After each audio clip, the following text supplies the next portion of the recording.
G'day Reefers, I'm Kamoer the Fish Guy. Welcome to Gallery Aquatica TV. Today we're back at Giant Reef and we have a giant job ahead of us. We're going to be setting up this huge automatic top-off system. We've got a huge reservoir, we've got the Kamoer ATO. We're going to show you exactly how we go about setting this system up on this tank, and we're going to show you why we've chosen the Kamoer for the job.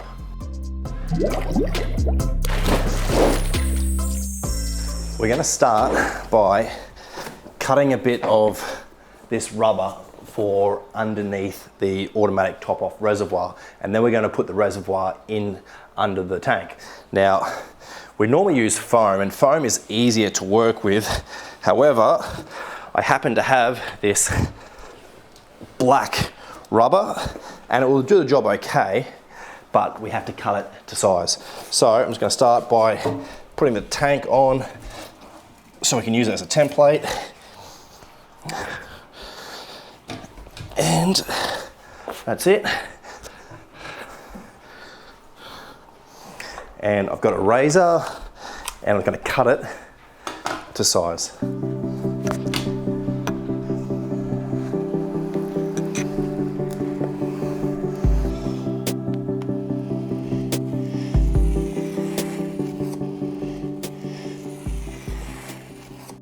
So we are going for the biggest automatic top-up reservoir we possibly can fit in this space, and it's roughly 2 feet by 2 feet by 2 feet. It probably holds a couple of 100 litres.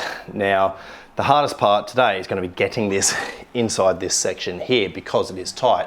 We specifically wanted to go for a large reservoir so that as it feeds the RO water into the system, we've got as much RO water as possible so we don't have to top it up too frequently. So I'm a bit worried about getting it into this space, but I've got some glass grips here, so I may or may not use those. I'm going to put it up on this section before I put it onto the rubber, but here goes.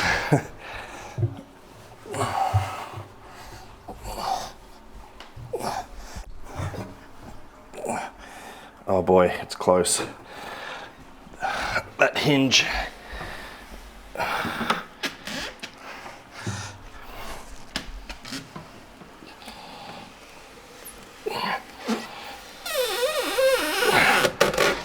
Okay.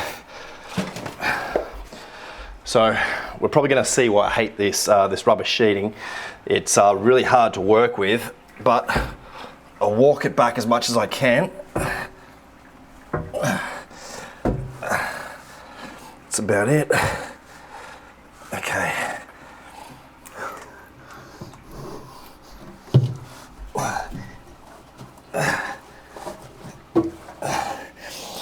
So we've got it in place. I just have to correct that rubber mat underneath. I'll use the glass grips and hopefully I'll be able to lift it up and pull out the rubber.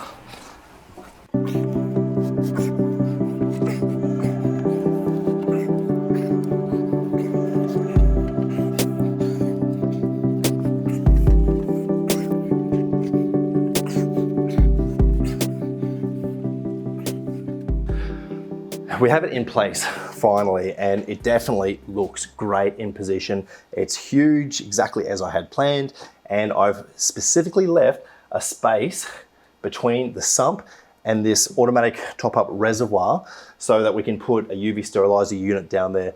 Probably only going to be a temporary situation, but that's the next job that we've got to do. But for now, let's have a look at the Kamoer and we'll show you exactly how to set it up and why we chose it.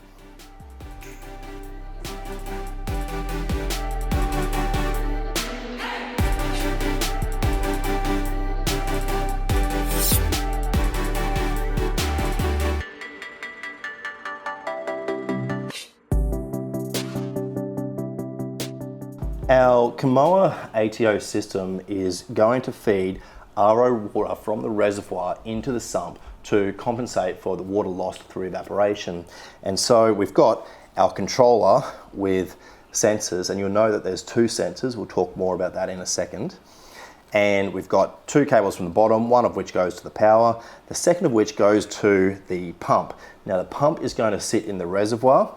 The pump has this interesting little We're gonna have to call it a knob on the top of the pump, and we'll talk more about that in a second. But the pump sits in the reservoir and will feed the water through our hose into the sump as required to compensate for the water loss through evaporation. So let's hook this up and we'll show you how it works.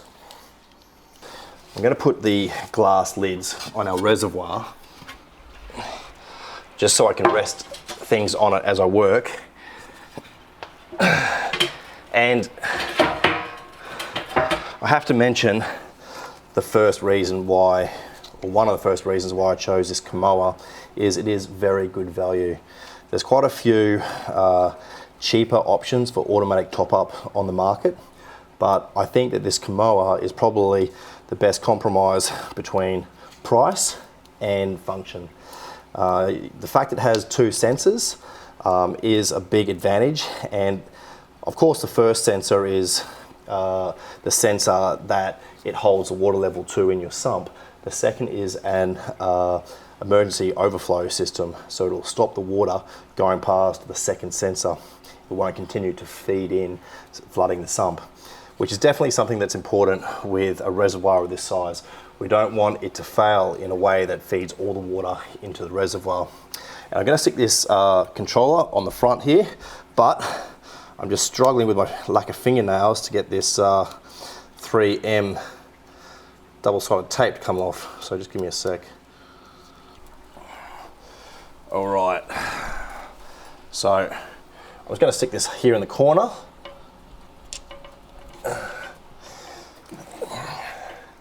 And we'll start off by plugging in the pump.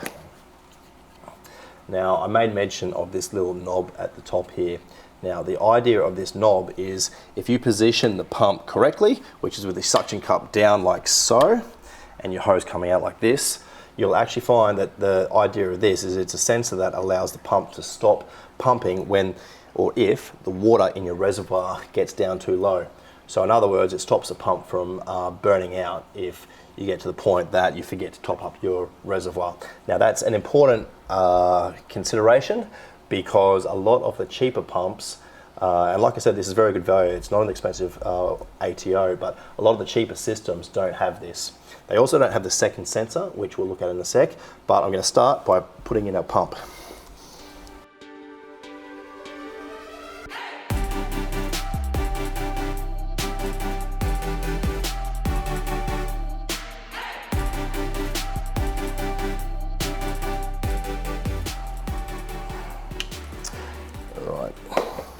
So our pump connects into here.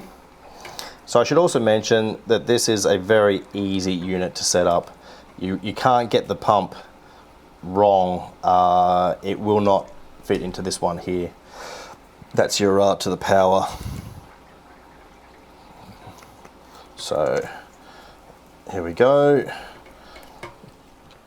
That's our pump, and I won't plug it in just yet, but that's our power. I'll go over here. So let's look at the sump and how we set the sensors up. We have two sensors. We've got the blue one, which is S1.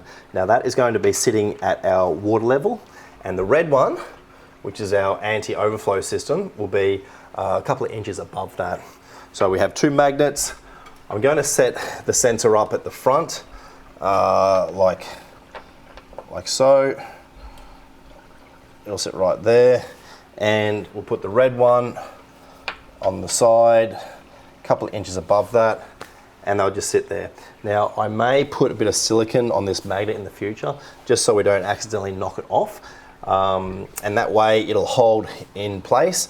And I'll probably put something in position here just to hold the cord, so it's less likely that we ever bump it or do anything for it to fall out of place, because obviously this is where the water is going to fill up into. But anyway, there are our sensors. The other thing that we have to do whilst we're around this side is we have to set up this bracket that allows us to ensure that the water flows into the sump. And I'll work out where I want to put it. I think I'll probably just put it here for now. Again, I may move this in the future. and I'll attach it onto the side of the tank. This is particularly important so that you ensure that you never have the hose fall off or out of place, causing the potential for water on the floor. So I'll secure that in position.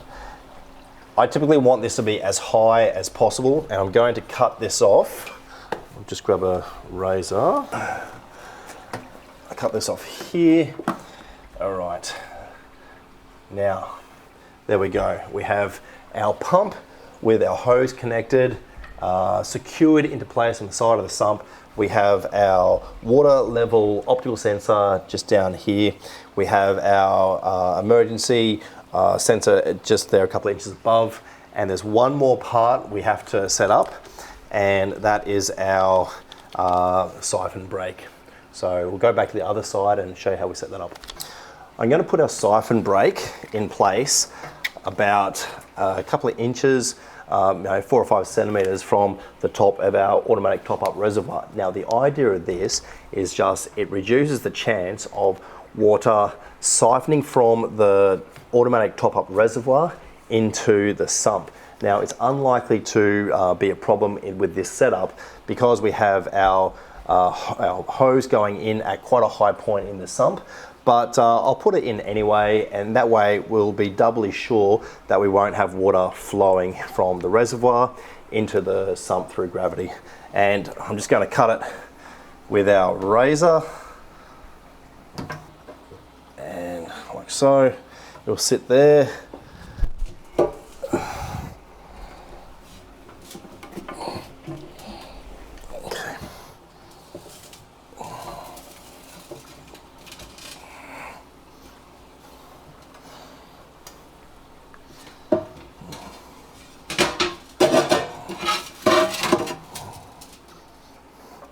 We're almost done. We're just going to fill our reservoir with water, and then we'll show you how we turn it on and ensure that it's working. I was having trouble getting our little pump with that knob on the top to sit vertical, and now we've got the water in here. It's actually a lot easier. The suction cups on the side, so I've used those ones, and now I've got it positioned exactly as I want it. The knob's facing up, the hose is going into the reservoir. You can see how big this reservoir is.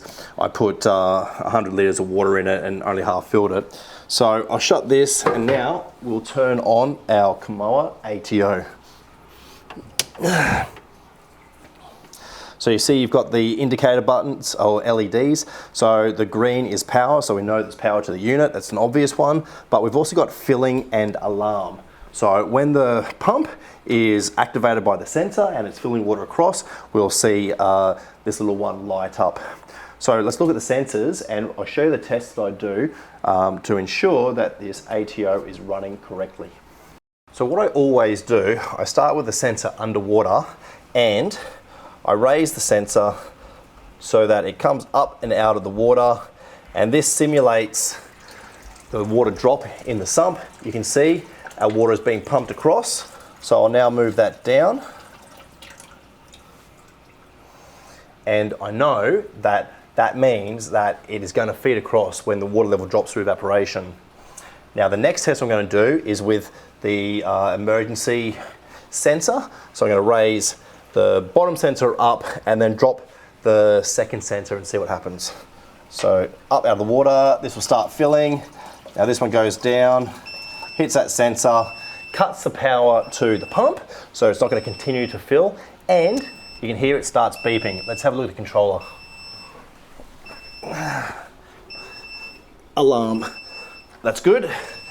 Take this out, and now put this one back down, and the pump stops again. So that's it. It's working exactly as it should. The Kamoer ATO is a great little unit, and it's particularly good value. We sell these on the website for $150, which is only a little bit more than the cheapest units that we sell. The cheaper units do not have the same sort of dual sensor control as these do. They also don't have a controller with the LED lights that make it so easy to know exactly what your ATO is doing. But that's it for today's episode of Gallery Aquatica TV. I'm Kamoer the Fish Guy. Happy reefing. That's it for this week's episode of Gallery Aquatica TV. Don't forget to like and comment on all our videos and subscribe to our channel. Stay tuned to Gallery Aquatica TV for more exciting episodes to come. I'm Kamoer the Fish Guy. Happy reefing!